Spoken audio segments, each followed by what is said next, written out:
un point aussi sur l'insécurité. La dégradation des valeurs, la dégradation des biens, la dégradation de tout style, c'est vraiment un effet papillon qui est très très très contagieux. Parce que s'il y en a un qui se permet, l'autre du coup comment dire, eh bien il est incité, quoi, il croit qu'il peut le faire. Bon, alors il faut comprendre que par exemple pour une porte pétée, pour une porte, il y en a pour 500 à 1500 euros, rien que la porte. Pour une télé qui coûte 500 ou 800 euros, au marché de la revente, elle se fait 50 euros. Donc il faut comprendre un petit peu entre le préjudice qu'on fait subir et surtout le gain à y rapporter. Si on est capable de prendre autant de risques, entraînant autant de conséquences, il faut comprendre que les 50 euros, on peut les avoir légalement, mais avec bien plus de facilité que passer 2 heures à cambrioler un appartement faisant des dégâts incommensurables et qui ne rapporte rien, dans le sens où même que c'est légal, le recel ou vol, c'est interdit. Donc, est-ce qu'on peut avoir le même résultat avec justement la légalité? Je pense que si vous réfléchissez bien, vous verrez qu'il y a bien plus d'honneur et bien plus de mérite à ou gagner les choses légalement, ou alors s'abstenir en se disant que l'abstinence, c'est aussi une grande science. Maintenant, ça aussi c'est pour les dégâts, violence ici et ça. Maintenant, pour une personne, pour la violence, d'aller contre telle personne ou tel idéaux ou telle conviction ou telle opposition, eh bien c'est vraiment mesquin. C'est-à-dire c'est intellectuellement, c'est ne pas voir comment quelque chose de contre ou d'opposé peut inspirer sur une réadaptation de ses propres propos. Quand on voit deux personnes qui s'engueulent sur un même sujet, généralement c'est pas qu'ils sont pas d'accord sur le sujet. Si vous regardez bien que vous êtes la troisième personne, bien souvent, c'est un dialogue de sourds. C'est-à-dire, il y a une personne qui déclare sa version, l'autre qui l'entend et qui déclare la sienne. Et ils se mettent pas d'accord. Mais maintenant, si on regarde pas la déclaration, c'est-à-dire pas l'expression, mais si on regarde l'émotion, ben, l'émotion, elle est pas si éloignée que ça. Ou elle peut être complémentaire. Donc, en reformulant son attitude, son discours, en réaffirmant ses volontés, je pense que pour deux personnes, ça peut être possible. Et si ça n'est pas pour deux personnes, prenez un témoin d'autres personnes. Prenez un témoin. Si par exemple vous voyez quelqu'un qui a un acte agressif, non constructif, pouvant nuire, dites-lui, écoute, je pense que ça, c'est pas à faire. Vous ne vous opposez pas, vous dites votre pensée. Il y a rien, il y a aucune. C'est très bien d'être dans l'opposition.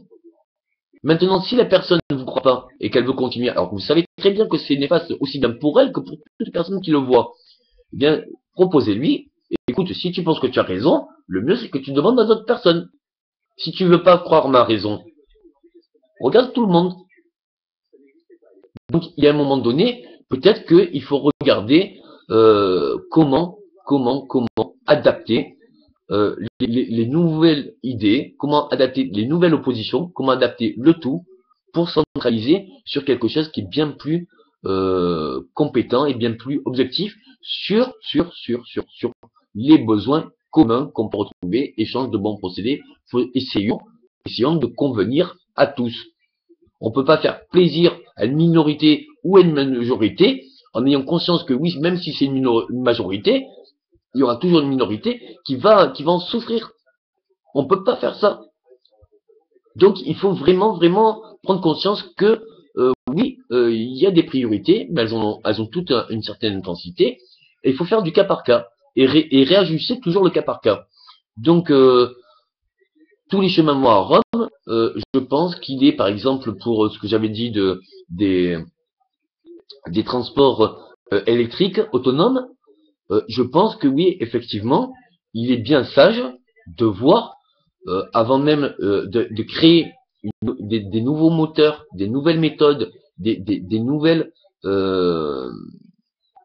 comment dire, des nouvelles structures, peut-être voir comment on peut rentabiliser ou rendre compatibles les nouvelles technologies sur des infrastructures anciennes. pour éviter la perte des infrastructures anciennes.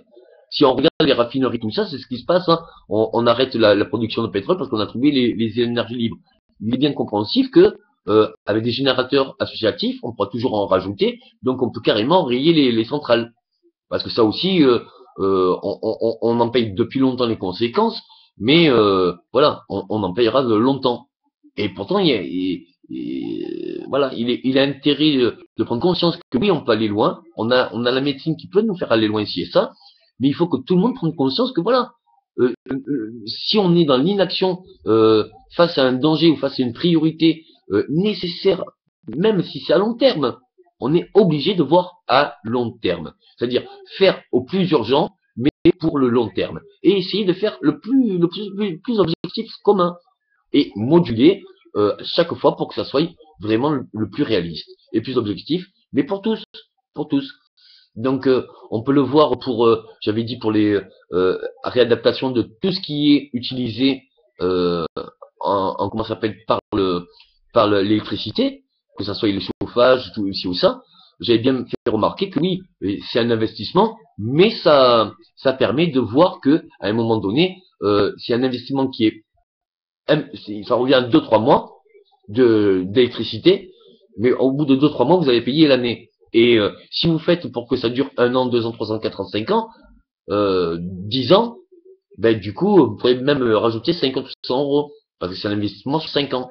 Donc du coup, vaut mieux investir un peu plus, modérément, hein, faut rester un peu cohérent hein, sur les capacités de chacun, l'accessibilité de chacun, pouvoir prétendre aux mêmes technologies, aux mêmes nouvelles possibilités, mais surtout voir toutes les adaptations.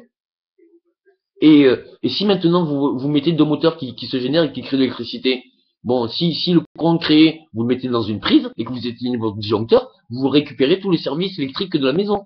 Donc du coup, il faut pas aller vers le nouveau en ignorant ce qu'il a été fait.